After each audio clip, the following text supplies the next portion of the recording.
नमस्कार प्यारे विद्यार्थियों, आप सभी कैसे हैं? आशा करता हूँ आप सभी स्वस्थ होंगे, मस्त होंगे। मैं हूँ विजय और आप सभी का विजय मैथ्स फॉर ऑल में स्वागत है। आज से हम क्लास 10th का गणित का अध्ययन करेंगे पुराने सिलेबस के अनुसार। यह उन छात्रों के लिए है जिनके बोर्ड में अब भी पुराना पाठ्यक्रम लागू है। हालांकि यह नए सिलेबस के अनुसार भी है, क्योंकि पुराने सिलेबस में नया सिलेबस तो है ही, बल्कि कुछ एक्स्ट्रा भी है। मैं चाहता हूँ कि आप सभी इस श्रृंखला को नियमित रूप से देखें, समझें और अपनी कॉपी में साथ साथ हल करें। यह मेरी आपसे एक विनम्र अपील है कि इस वीडियो को ध्यान से देखें और पूरा देखें। हर सवाल को खुद से हल करने का प्रयास करें। यदि समझ में न आए तो वीडियो को दोबारा देखें, पॉज करके लिखें। यदि आपको लगे कि आपने कुछ सीखा, आपके लिए यह वीडियो उपयोगी है, तो चैनल को सब्सक्राइब करें और वीडियो को लाइक करें, शेयर करें, ताकि मुझे यह पता चले कि आप सीख रहे हैं। मैं वादा करता हूँ कि परीक्षा से पहले तक मैं इस पुराने पाठ्यक्रम का पूरा गणित कवर करवाऊँगा। बस आप मेरे साथ जुड़े रहिए, नियमित अभ्यास करते रहिए और भरोसा रखिए, गणित आसान हो जाएगा। तो चलिए आज की प्रश्नावली 1.1 से शुरू करते हैं। कॉपी पेन निकालिए और मेरे साथ साथ प्रश्न हल कीजिए। पहला सवाल है, यूक्लिड विभाजन एल्गोरिदम का उपयोग करके एचसीएफ ज्ञात करें। सबसे पहले हम जानते हैं कि यूक्लिड विभाजन एल्गोरिदम क्या है। देखिए, आपने अब तक सीखा होगा भाज्य बराबर भाजक गुना भागफल प्लस शेषफल। इस फॉर्मूला को ही हम यूक्लिड विभाजन एल्गोरिदम या यूक्लिड विभाजन प्रमेयिका कहते हैं। उदाहरण से समझिए, जैसे मैं 2 से 11 में भाग कर रहा हूँ। 2 पंजे 10 और शेषफल कितना आएगा? 1। तो इसे हम कहते हैं भाजक और इसे बोलते हैं हम भागफल। और ये जो 1 है इसे हम कहते हैं शेषफल।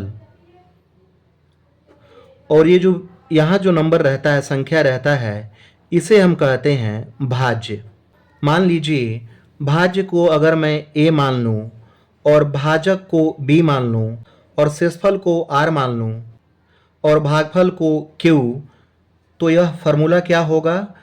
लिखेंगे यहाँ पर, भाज्य को हमने a माना तो क्या होगा? a बराबर भाजक, भाजक को हमने b माना तो b, और गुने में क्या होगा? भागफल, भागफल को हमने q माना है, और प्लस शेषफल, शेषफल को हमने यहाँ पर r माना है।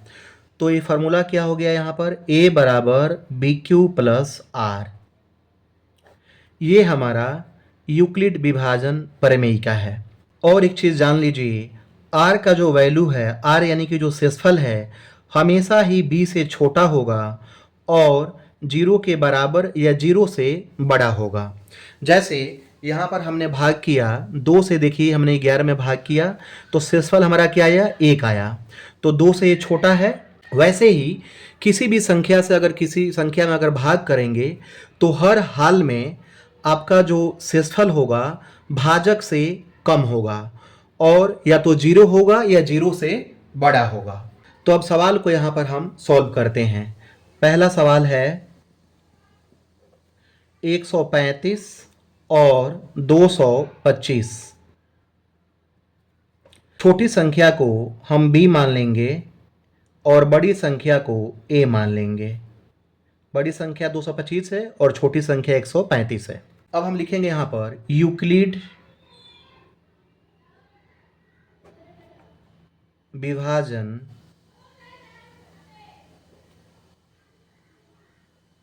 एल्गोरिदम से। यूक्लिड विभाजन एल्गोरिदम क्या है यहाँ पर अभी सीखा हमने, a बराबर बी क्यू प्लस आर।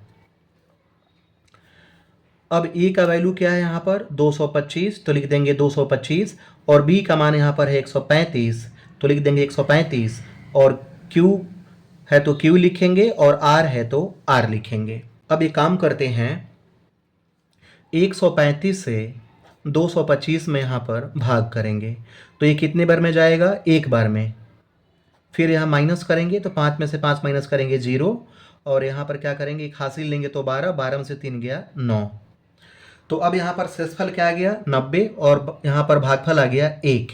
तो लिखेंगे यहाँ पर स्टेप 1 लिख देंगे, चरण लिख सकते हैं हिंदी में, चरण 1 यानी कि स्टेप 1 लिखेंगे 225 बराबर 135 लिखेंगे यहाँ पर, और गुने में q क्या आया यहाँ पर, q मतलब यहाँ पर क्या आ गया, भागफल कोशंट, तो 1 आया तो 1 लिखेंगे, फिर प्लस r, r मतलब शेषफल, तो r का मान यहाँ 90 आया तो लिखेंगे 90। और ये यहाँ पर एक चीज़ और लिखेंगे यहाँ पर बगल में कि r does not equal to 0, यानी r का मान 0 नहीं है। ये जो स्टेप है, यानी कि ये जो हम सोल्यूशन कब तक करेंगे, कि जब तक हमारा शेषफल यानी कि रिमाइंडर 0 ना आ जाए, तब तक इस हम स्टेप को करते जाएंगे, स्टेप 1 2 3 4, जब तक कि हमारा r का मान 0 ना आ जाए, शेषफल 0 ना आ जाए। अब हम क्या करेंगे यहाँ पर, फिर इसमें 90 से अब फिर क्या करेंगे, 135 में भाग करेंगे, तो फिर यहाँ पर क्या होगा, 90 से एक बार में भाग जाएगा, फिर यहाँ माइनस करेंगे तो 5, और यहाँ पर 13 में से 9 गया 4। अब यहाँ पर 45 शेषफल आ गया और भागफल आ गया 1। अब यहाँ लिखेंगे स्टेप 2 यानी कि चरण 2। अब क्या हुआ यहाँ पर 135 बराबर लिखेंगे यहाँ पर, अब यहाँ पर देखिए a का मान 135 हो गया, b का मान 90 हो गया, हमारा q हो गया 1, और जो r हो गया यहाँ पर 45 हो गया। क्या है यहाँ पर फार्मूला, बी क्यू, तो b है यहाँ पर कितना 90, तो लिखेंगे 90, और गुने में q, q के बदले में लिखेंगे 1, और प्लस में r है तो r है हमारा 45। यहाँ पर भी r क्या है, 0 के बराबर नहीं है, तो लिखेंगे r does not equal to 0। और फिर देखिए यहाँ पर, यहाँ स्पेस कम है तो यहाँ मैं ले लेता हूँ, क्या करेंगे 45 से फिर 90 में हम भाग करेंगे, तो 45 दूनी 90, 2 बार में पूरा पूरा कट गया। तो यहाँ पर देखिए शेषफल 0 आ गया हमारा, तो क्या करेंगे, लिखेंगे यहाँ पर चरण 3। चरण 3 में क्या लिखेंगे, 90 बराबर 45 गुने में 2, और प्लस में शेषफल आ गया 0, तो यहाँ लिखेंगे r बराबर 0। अब देखिए हमारा पूरा का पूरा सवाल हल हो गया। अब क्या करेंगे, लिखेंगे यहाँ पर, इसलिए HCF ऑफ 135 एंड 225, यानी कि 135 और 225 का जो महत्तम समअपवर्तक होगा क्या होगा, तो देखिए ये हमारा जो लास्ट में जो b का वैल्यू होगा ना, b का मान, वही हमारा आंसर होगा। तो यहाँ पर अंतिम स्टेप में, अंतिम चरण में b का मान क्या है 45, तो हमारा यहाँ पर आंसर हो गया 45। और यहाँ पर देखिए कुछ भाग सॉल्यूशन का कुछ भाग कट गया है, तो मैं इसे ठीक कर देता हूँ, इसको आप नोट कर लीजिएगा, दोबारा से देख लीजिएगा। दूसरा सवाल करते हैं। दूसरा सवाल है 196 और 38,220। यह मेरा पहला वीडियो है, कॉपी पर अभी जो सॉल्व कर रहा हूँ यह मेरा पहला वीडियो है। हालांकि मैंने अपने यूट्यूब चैनल पर, जो मैं अपने ट्यूशन में पढ़ाता हूँ क्लास में, वो रिकॉर्ड करके कई वीडियो मैंने अपलोड किए हैं, लेकिन यह कॉपी पर यह मेरा पहला वीडियो है, तो हो सकता है कि कुछ सेटअप में त्रुटि हो जाए। तो अगर कुछ दिक्कत हो, जैसे कुछ अगर पूरा क्लियर ना दिखे, तो इसके लिए मैं क्षमा चाहता हूँ। बाकी आगे से मैं पूरा कोशिश करूँगा कि लिखा हुआ बिल्कुल क्लियर है। तो सवाल को सॉल्व करते हैं। लिखेंगे यहाँ पर यूक्लिड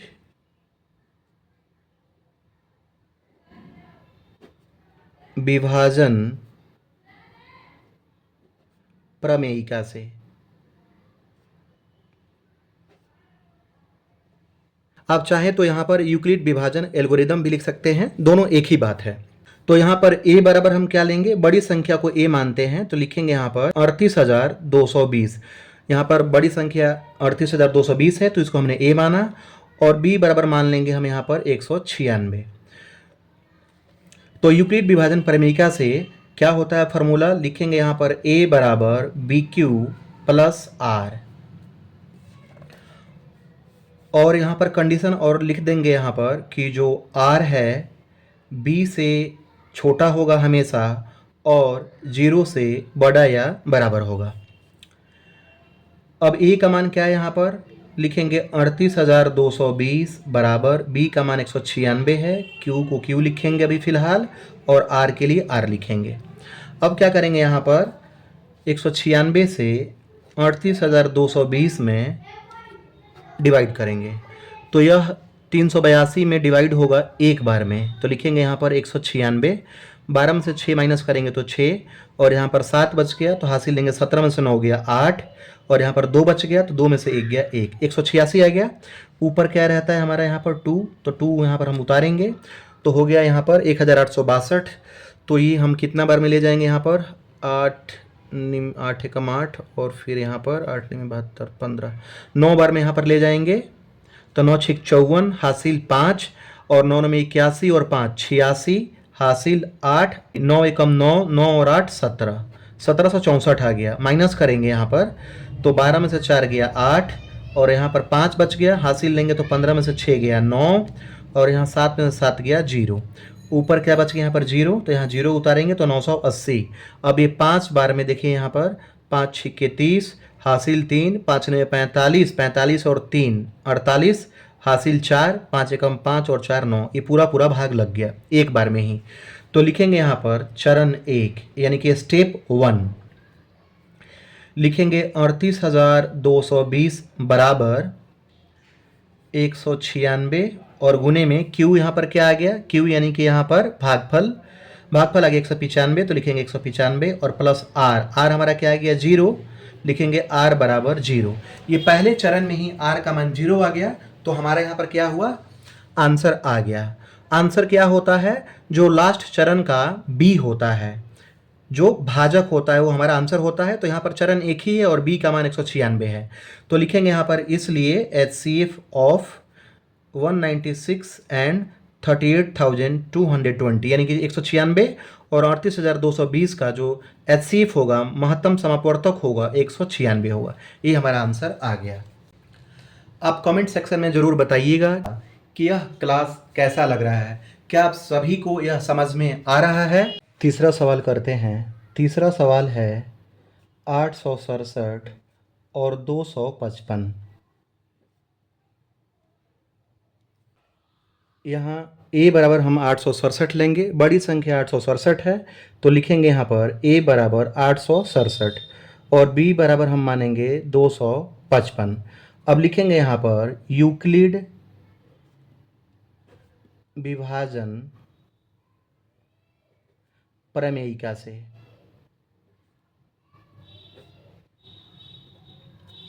क्या होता है फॉर्मूला, a बराबर बी क्यू प्लस आर, और r का जो मान होता है b से क्या होता है, छोटा होता है और 0 के बराबर या 0 से बड़ा होता है।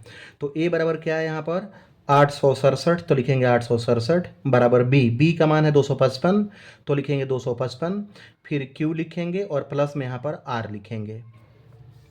अब क्या करेंगे यहाँ पर कि 255 से 867 में भाग करेंगे यानी कि हम महत्तम समापवर्तक निकालेंगे। तो ये यहाँ पर 255 से कितने बार में भाग होगा, यहाँ पर हम ले जाएंगे यहाँ पर 3 बार में, तो 3 पंजे 15 और फिर 3 पंजे 15 और 1 16, 3 दूनी 6 और 1 7। तो यहाँ पर माइनस करेंगे तो 7 में से 5 गया 2 और यहाँ पर 6 में से 6 गया 0 और 8 में से 7 गया 1, 102 आ गया यहाँ पर। तो यहाँ क्या लिखेंगे, चरण 1 यानी कि स्टेप 1, 867 बराबर 255 और Q यानी कि भागफल हमारा आ गया यहाँ पर 3 तो लिखेंगे 3 प्लस R, शेषफल आ गया कितना 102। तो यहाँ लिखेंगे कि R का मान 0 के बराबर नहीं है, R does not equal to 0।